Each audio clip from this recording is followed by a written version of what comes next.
స్ఫూర్తి ఇన్ఫో తెలుగు ఛానల్కు స్వాగతం. ఈరోజు తెలంగాణ లోపల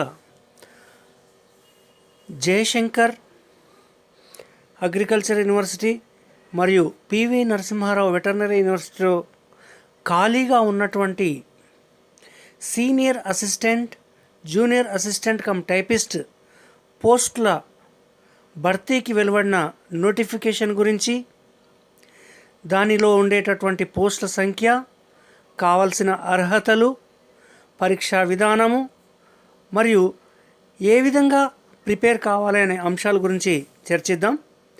దానికంటే ముందు ఒక చిన్న రిక్వెస్ట్, స్ఫూర్తి ఇన్ఫో తెలుగు ఛానల్ అందించేటటువంటి విద్యా ఉద్యోగ సమాచారాన్ని ఎప్పటికప్పుడు పొందటానికి మా ఛానల్ను సబ్స్క్రైబ్ చేసుకోండి. పక్కనే ఉన్న బెల్ ఐకాన్ను నొక్కి ఆల్ సెలెక్ట్ చేసినట్లయితే మా నుంచి వచ్చేటటువంటి ప్రతి వీడియోను మీరు మొదట పొందిన వాళ్ళు అవుతారు. అదేవిధంగా షేర్ చేయండి. మీ యొక్క ఏమైనా అంశాలు ఉన్నట్లయితే కామెంట్ రూపంలో తెలిపినట్లయితే వాటికి క్లారిఫికేషన్ ఇస్తాం. మొట్టమొదట ఈ online applications PV Narasimha Rao veterinary university మరియు జయశంకర్ అగ్రికల్చర్ యూనివర్సిటీలో ఖాళీగా ఉన్నటువంటి సీనియర్ అసిస్టెంట్, జూనియర్ అసిస్టెంట్లకు అప్లికేషన్లు 12/4/2021 నాడు ప్రారంభమవుతున్నాయి. దీని యొక్క చివరి తేదీ 5 మే 2021. ఇది పూర్తిగా ఆబ్జెక్టివ్ బేస్డ్ ఎగ్జామ్. అయితే ఆబ్జెక్టివ్ బేస్డ్ ఎగ్జామ్ అయినప్పటికీ కూడా ఇది ఆన్లైన్లో ఉంటుందా, ఆఫ్లైన్లో ఉంటుందా అనేది మాత్రం తర్వాత తెలియజేస్తారు. ఇది మొదట మనం అప్లై చేసిన తర్వాత మనకు టీఎస్పీఎస్సీ వాళ్ళు మనకి ఇన్ఫర్మేషన్ అందిస్తారు. ఇక్కడ సీనియర్ అసిస్టెంట్ పోస్ట్ వచ్చేసి 15 పోస్టులు ఉన్నాయి. ఇవి పివి నరసింహారావు వెటర్నరీ యూనివర్సిటీలో ఉన్నాయి. అదేవిధంగా జూనియర్ అసిస్టెంట్ కమ్ టైపిస్ట్ అనేటివి పివి నరసింహారావు యూనివర్సిటీ లోపల 10 పోస్టులు ఉన్నాయి. Junior assistant cum typist in Jayashankar Telangana university లోపల 102 పోస్టులు ఉన్నాయి. ఈ విధంగా మొత్తం 127 పోస్టులకు ఈ నోటిఫికేషన్ అనేది వెలువడింది. ఇది అప్లై చేయడానికి 18 సంవత్సరాలు నిండి ఉండాలి, 34 సంవత్సరాలు దాటకూడదు. అదేవిధంగా దీనికి కావాల్సినటువంటి అర్హతలు కూడా చూద్దాం. అదే 34 సంవత్సరాలు అనేది కూడా ఏజ్ రిలాక్సేషన్ ఉంటుంది, దాన్ని కూడా చర్చిద్దాం. సీనియర్ అసిస్టెంట్కైనా జూనియర్ అసిస్టెంట్కైనా ఒకటే అర్హతలను వీళ్ళు కోరడం జరిగింది. ఒకటి, ఏదైనా ఒక డిగ్రీ చేసి, అంటే బీఏ, బీకామ్, బీఎస్సీ వంటి డిగ్రీ చేసి రికగ్నైజ్డ్ యూనివర్సిటీ నుంచి కంప్యూటర్స్ అప్లికేషన్ లోపల ఒక డిప్లొమా సర్టిఫికేట్ ఉండాలి, లేదా బీసీఏ చదివి ఉండాలి, లేదా కంప్యూటర్ సైన్స్ చేసి ఉన్నటువంటి ఒక డిగ్రీ అనగా బీఎస్సీ కంప్యూటర్స్ కానీ, బీకామ్ కంప్యూటర్స్ కానీ ఈ విధంగా చేసి ఉండాలి. బీటెక్ కంప్యూటర్స్ కూడా అర్హులే. అదేవిధంగా దాంతోపాటు టైప్ రైటింగ్ లోపల లోయర్ గ్రేడ్ను ఖచ్చితంగా పాస్ అయి ఉండాలి.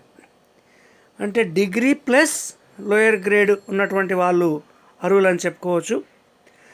అయితే ఏజ్ అనేది కనీసం 18 సంవత్సరాలు ఉండాలి, గరిష్టంగా 34 సంవత్సరాలు. అంటే 1/7/2003 లోపల 2/7/1887 తర్వాత పుట్టి ఉండాలి. కాకపోతే ఎస్సీ, ఎస్టీ, బీసీలకు 5 సంవత్సరాలు రిలాక్సేషన్ ఉంటుంది.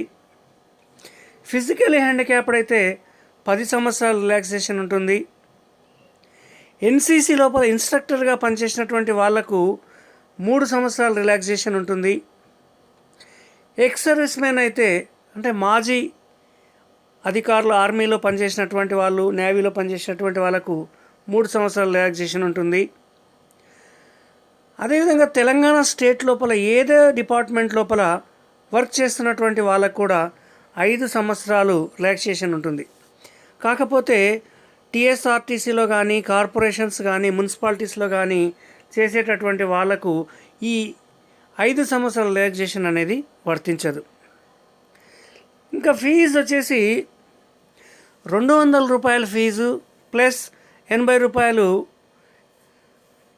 ప్రాసెసింగ్ ఫీజు ఇవన్నీ ఉంటాయి. ఎగ్జామినేషన్ ఫీజు ఉంటుంది. అయితే SC, ST, BC and physical handicapped వీళ్ళకు ఈ ఫీజు నుంచి 280 రూపాయల ఫీజు నుంచి పూర్తిగా మినహాయింపబడతారు. అదేవిధంగా 18 నుంచి 34 సంవత్సరాల లోపు ఉండేటటువంటి వాళ్ళు కూడా, అన్ఎంప్లాయ్గా ఉండేటటువంటి వాళ్ళు కూడా మినహాయింపబడతారు. తర్వాత వేరే రాష్ట్రానికి చెందినటువంటి వాళ్ళయి SC, ST, BC, physical handicapped అయినప్పటికీ కూడా ఫీజు ఖచ్చితంగా చెల్లించాల్సి ఉంటుంది. ఇది ఆన్లైన్ ద్వారా మనం ఫీజును పే చేస్తాం. అయితే రాష్ట్ర వ్యాప్తంగా 10 జిల్లా కేంద్రాలను ఎగ్జామ్ సెంటర్స్గా ఉంచారు. అయితే ఆర్డర్ ఆఫ్ ప్రియారిటీ లోపల మనం 5 చూస్ చేసుకోవాల్సి ఉంటుంది. హైదరాబాద్, కరీంనగర్, ఖమ్మం, వరంగల్, నిజామాబాద్, మహబూబ్ నగర్, రంగారెడ్డి, సంగారెడ్డి, నల్గొండ, ఆదిలాబాద్లను 10 కేంద్రాలను తెలిపారు. వీటి లోపల 5 మనం సెలెక్ట్ చేసుకోవాల్సి ఉంటుంది. ఇది అప్లై చేసేటటువంటి విధానం కూడా గతం లోపల tspsc.gov.inలో గతంలో మనం రిజిస్టర్ చేసుకున్నట్లయితే ఆ 1 టైం రిజిస్ట్రేషన్ సరిపోతుంది. వాళ్ళ యొక్క ఐడి ఆధారంగా వాళ్ళ యొక్క అప్లికేషన్ అప్లోడ్ చేయాలి. గతంలో చేయనటువంటి వాళ్ళు ఎవరైతే 1 టైం రిజిస్ట్రేషన్ చేయలేదో వారు ఇప్పుడు tspsc.gov.inలో లాగిన్ అయి రిజిస్ట్రేషన్ చేసుకున్న తర్వాత అప్లై చేయాల్సి ఉంటుంది. ఇక్కడ అప్లై చేసిన తర్వాత పేమెంట్ గేట్వే చూపిస్తుంది. అప్పుడు దాని ఆధారంగా మనం ఫీజు చెల్లించాల్సి ఉంటుంది. ఇంకా పరీక్ష విధానం ఎలా ఉంటుందనేది చూద్దాం. ఈ 2 పోస్టులకు కూడా 2 పేపర్లు సేమ్ ఎగ్జామ్ ఉంటుంది. 2 పేపర్లు ఉంటున్నాయి. పేపర్ 1 లోపల general studies and general abilities. General studies, general abilities కలిపి 150 క్వశ్చన్లు, 150 నిమిషాలు ఉంటాయి, 150 మార్కులు ఉంటాయి. అంటే ఆబ్జెక్టివ్ బేస్డ్లో ఉండేటటువంటి పరీక్ష 2.5 గంటల పాటు నిర్వహించబడుతుంది. మల్టిపుల్ చాయిస్ లోపల ప్రతి ప్రశ్నకు 1 నిమిషాన్ని కేటాయించిండ్రు. ఇది కూడా జనరల్ స్టడీస్, జనరల్ అబిలిటీస్ లోపల ఉండేటటువంటి ఫస్ట్ పేపర్ ఇది. ఇక 2వ పేపర్ వచ్చేసి secretarial abilities and computer applications, diploma స్థాయి లోపల ఉండేటటువంటి ప్రశ్నలు వస్తాయి. ఇది కూడా 150 ప్రశ్నలు, 150 నిమిషాలు, 150 మార్కులు. ఈ విధంగా మొత్తం 2 పేపర్లుగా పరీక్ష అనేది నిర్వహించబడుతుంది. మొత్తం 300 మార్కులకు ఈ పరీక్ష నిర్వహించబడుతుంది.